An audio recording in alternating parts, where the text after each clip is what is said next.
ನಮಸ್ಕಾರ. ಶ್ರೀ ಸೂಕ್ತದ 2ನೇ ಸಂಚಿಕೆಗೆ ಸ್ವಾಗತ. ನಾನು ನಿನ್ನೆ ಆ ಶ್ರೀ ಸೂಕ್ತದ ಕೆಲವು ಇದು ಮುನ್ನುಡಿಯನ್ನು ಹೇಳ್ತಾ ಅದರಲ್ಲಿ ಋಷಿಗಳು ಇಷ್ಟು ಜನ ಇದ್ದಾರೆ ಅಂತ ಹೇಳಿದೆ. ಇದರಲ್ಲಿ ಇದೇನಪ್ಪ ಇಷ್ಟೊಂದೆಲ್ಲ ಇದೆಯಾ, ಹೀಗಂದ್ರೆ ಏನು ಅರ್ಥ ಅನ್ನೋದೆಲ್ಲ ಒಂದು ಬಂದ್ಬಿಡುತ್ತೆ ಹೇಳ್ತಾ.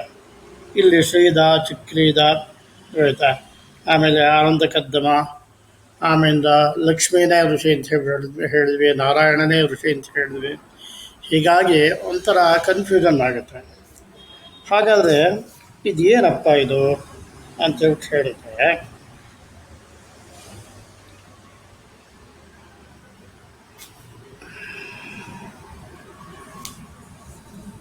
ಇಲ್ಲಿ ಮುಖ್ಯವಾಗಿ ಶ್ರೀ ಸೂಕ್ತದ ಮೊದಲನೇ ಋತುವಿನಲ್ಲಿ ಲಕ್ಷ್ಮೀಂ ಜಾತವೇದೋಮ ಆವಹ ಅಂತೇಳ್ಬಿಟ್ಟು ಹೇಳಿದ್ವಿ.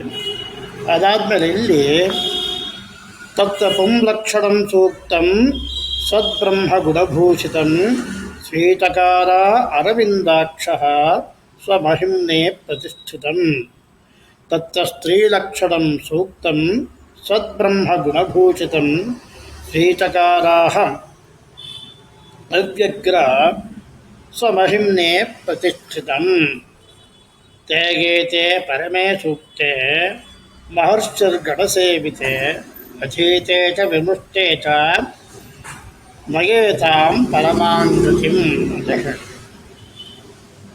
ಅದಾದಮೇಲೆ ಇಲ್ಲೊಂದು ಪ್ರಶ್ನೆ ಹುಟ್ಟುತ್ತೆ. ಏನು ಅಂದರೆ, ಹಾಗಾದರೆ ಒಂದು ಕಡೆ ಹಿರಣ್ಯಗರ್ಭ ಎನಿಸಿದ ಚತುರ್ಮುಖನೇ ಬ್ರಹ್ಮ, ಚತುರ್ಮುಖ ಬ್ರಹ್ಮನನ್ನೇ ಈ ಸೂಕ್ತಕ್ಕೆ ದಷ್ಟ ಅಂತ. ಇನ್ನೊಂದು ಕಡೆ ಆನಂದ ಕದ್ದಮ, ಚಕ್ರೀತ, ಶ್ರೀಧ ಇತ್ಯಾದಿಗಳನ್ನು ಋಷಿಗಳು ಅಂತ ಹೇಳಿರುವುದು. ಇದರ್ಥ ಏನು, ಇದ್ರ ಭಾವಾರ್ಥ ಏನು? ಒಂದೇ ಸೂಕ್ತಕ್ಕೆ ಹಾಗಾದರೆ ಎಷ್ಟಪ್ಪ ಜನ ಸಾಧ್ಯ, ಎಷ್ಟು ಋಷಿಗಳು ಸಾಧ್ಯ ಎಂದು ಕೇಳುವುದಾದರೆ, ಪ್ರಾಚೀನರು ಅಂದರೆ ಸಾಯಣರು ಏನು ಹೇಳಿದ್ದಾರೆ, ಹೀಗೆ ಸಮಾಧಾನ ಹೇಳಿದರೆ ಅದೇನಪ್ಪ ಅಂದರೆ, ಹಿಂದೊಮ್ಮೆ ಲಕ್ಷ್ಮೀದೇವಿಗೆ ಮೊದಲು ಪ್ರತ್ಯಕ್ಷವಾದ ಈ ಸೂಕ್ತವೇ ಕಾರ್ಯಕ್ರಮದಲ್ಲಿ ಲುಪ್ತವಾಗಿ ಮತ್ತೆ ಎಲ್ಲ ಪುತ್ರರಿಗೆ, ಶ್ರೀಪುತ್ರರಿಗೆ ಪ್ರತ್ಯಕ್ಷವಾದುದರಿಂದ ಈ ಎರಡೂ ವ್ಯವಹಾರಗಳ ಬಗ್ಗೆ ವಿರೋಧ ಇಲ್ಲ ಅಂತ. ಅಂದರೆ ಒಂದ್ಸಲ ಏನು ಯಾರಿಗೋ ಒಬ್ಬರು ಕಾಣಿಸ್ಕೊಂಡು ಅದು ತಿರುಗಿ ಒಂಥರ ಲುಪ್ತ, ಅವರಲ್ಲೇ ಮಾಯವಾಗಿರ್ತಕ್ಕಂಥದ್ದು ಅವರು ಹೋದ್ಮೇಲೆ ಇಲ್ಲ. ಅದಾದಮೇಲೆ ತಿರುಗಿ ಇನ್ನು ಬಾಕಿ ಋಷಿಪುತ್ರರಿಗೆ ಗೋಚರ ಆಯಿತು ಅಂತ ರೀತಿಯಲ್ಲಿ ಹೇಳಿದ್ದಾರೆ. ಹಿಂದೆ ಯಾರಿಗೋ ಪ್ರತ್ಯಕ್ಷವಾಗಿದ್ದ ಮಂತ್ರೇ ಆದರೂ ಅದು ಲುಬ್ಧನೆ ಆಗಿತ್ತು ಅಂದರೆ ಆ ಮಂತ್ರಗಳ ಸಾಕ್ಷಾತ್ಕಾರ ರೂಪ ಜ್ಞಾನವನ್ನು ಪಡೆದುಕೊಳ್ಳೋರು ಋಷಿಗಳೇ ಅಂತ ವೇದದಲ್ಲಿ ಹೇಳಿದೆ. ಅಂದರೆ ಬೇರೆಯವರು ಪಡ್ಕೊಂಡ್ರು ಕೂಡ ಅವರು ಋಷಿಗಳೇ ಅಂತ ಹೇಳ್ಬಿಟ್ಟು. ಇಲ್ಲಿ ತೈತ್ರೇಯ ಸಂಹಿತ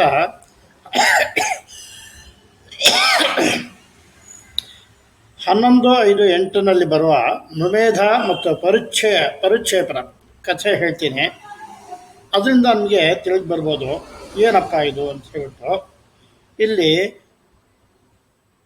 ಸಾಮಿಧೇನಿ ಮಂತ್ರದ ಅರ್ಥ ನಿಮಗೆ ಹೇಳಬೇಕಾಯ್ತು. ಅದು ಹೇಗೆ ಪ್ರಸಿದ್ಧ ಆಯಿತು ಅಂತ ಎಲ್ಲರಿಗೂ, ಎಲ್ಲ ವೈದಿಕರಿಗೂ ಇದು ಗೊತ್ತಿರ್ತಕ್ಕಂಥದ್ದೇ. ತಂತ್ರ ಸಮಿದ್ಭಿರಂಗಿರಃ ಘೃತೇನ ವರ್ಧಯಾಮಸಿ ಬೃಹಚ್ಚೋಚಾಯ ವಿಷ್ಠ್ಯ ಅಂತ ಋಗ್ವೇದ 6:16-11 ಮತ್ತು ತೈತ್ರೇಯ ಬ್ರಾಹ್ಮಣ 3ನೇ ಅಷ್ಟಕ 5:2 ಇದರಲ್ಲಿ ಹೇಳಿರ್ತಕ್ಕಂಥದ್ದು. ವೈದಿಕರು ವೇದಿಯಲ್ಲಿ ಅಗ್ನಿಯನ್ನು, ಯಜ್ಞೇಶ್ವರನನ್ನು ಆವಾಹನೆ ಮಾಡುವ ಮಂತ್ರ ಇದು. ಯಾವುದು? ತಂತ್ರ ಸಮಿದ್ಧರಂಗಿರಹ ಅಂತಕ್ಕಂಥ ಮಂತ್ರ ಇದು. ಇಲ್ಲಿ ನವೇದ ಮತ್ತು ಪರಿಚ್ಛೇಪರು ಇಬ್ಬರಿಗೂ ಈ ಮಂತ್ರದ ಶಬ್ದ ಗೊತ್ತಿತ್ತು. ಆದರೆ ಪರಿಚ್ಛೇಪನೆಗೆ ಈ ಮಂತ್ರ ಅರ್ಥಸಹಿತ ಸ್ವಾಧೀನಾಗಿ ಸಾಕ್ಷಾತ್ಕಾರವಾಗಿತ್ತು. ನವೇದನಿಗೆ ಇದು ಆಗಿರಲಿಲ್ಲ.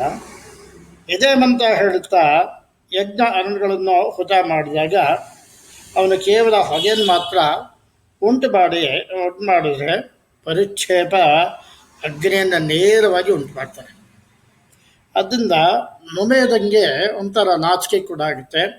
ಪರಿಕ್ಷೇಪನ ಗುರುವಾಗಿ ಪಡ್ಕೊಂಡು ಇಬ್ಬರು ಒಟ್ಟಿಗೆ ಅಧ್ಯಯನ ಮಾಡೋದು ಕೂಡ ನೋಡಿ, ಇಬ್ಬರಲ್ಲೂ ಎಷ್ಟು ವ್ಯತ್ಯಾಸ ಅಂತ ಹೇಳ್ಬಿಟ್ಟು. ಆದ್ದರಿಂದ ಈ ಪರಿಕ್ಷೇಪ ಏನು ಮಾಡ್ತಾರೆ, ನನಗೆ ಇದರ ಅರ್ಥ ಹೇಳೋದು, ನನಗೆ ಅರ್ಥ ಸಹಿತ ಹೇಳೋದ್ರಿಂದನೇ ಇದು ನಾನು ಕೂಡ ಇದು ಮಾಡ್ತೀನಿ ಅಂತ ಹೇಳ್ಬಿಟ್ಟು ಕೇಳಿ ಅವನಿಂದ ತಿಳ್ಕೊಂಡು ಅವನು ಕೂಡ ಇದನ್ನು ಅಗ್ನಿಯನ್ನು ಉಂಟು ಮಾಡ್ತಾನೆ ಅಂತ ಹೇಳ್ಬಿಟ್ಟು ಒಂದು ಆಖ್ಯಾನ. ಆದ್ದರಿಂದ ಇಲ್ಲಿ ಅವನೊಬ್ಬನೇ ಋಷಿ ಆದ್ನ, ಈ ಎರಡನೇವನು ಇವನು ಕೂಡ ನವೇದ ಕೂಡ ಪರಿಕ್ಷೇಪಣೆಗಿಂತ ನವೇದ ಕೂಡ ಋಷಿ ಆಗಲಿಲ್ವಾ?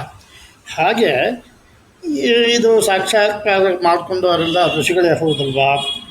ಆದರೆ ಎಷ್ಟು ಜನ ಆಗಿದ್ದಾರೆ ಎಂಬುದು ಬೇರೆ ವಿಚಾರ. ನೇರವಾಗಿ ಮಗುವಿಗೆ ಪ್ರತ್ಯಕ್ಷ ಮಾಡಿಕೊಳ್ಳದೇ ಇದ್ದರೂ 12 ಆವೃತ್ತಿಯೊಳಗೆ ಯಾವನಿಗೆ ಕಿವಿಗೆ ಬಿದ್ದೋ ಮಂತ್ರವು ಅರ್ಥ ಸಮೇತ ಕಣ್ಣಿಗೆ ಕಾಣಿಸುತ್ತೋ ಅವನಿಗೆ ಋಷಿ ಅಂತ ಹೇಳ್ಬಿಟ್ಟು ಕೆಲವು ಆಚಾರ್ಯರು ಹೇಳಿದ್ದಾರೆ. ಯಃ ಪಶ್ಯತಿ ಸ್ವಯಂ ವಾಕ್ಯಂ ಸ ಋಷಿ ತಸ್ಯ ಕೀರ್ತಿತಃ ಅರ್ವಾಕ್ತೋ ದ್ವಾದಶಾವೃತ್ತೇ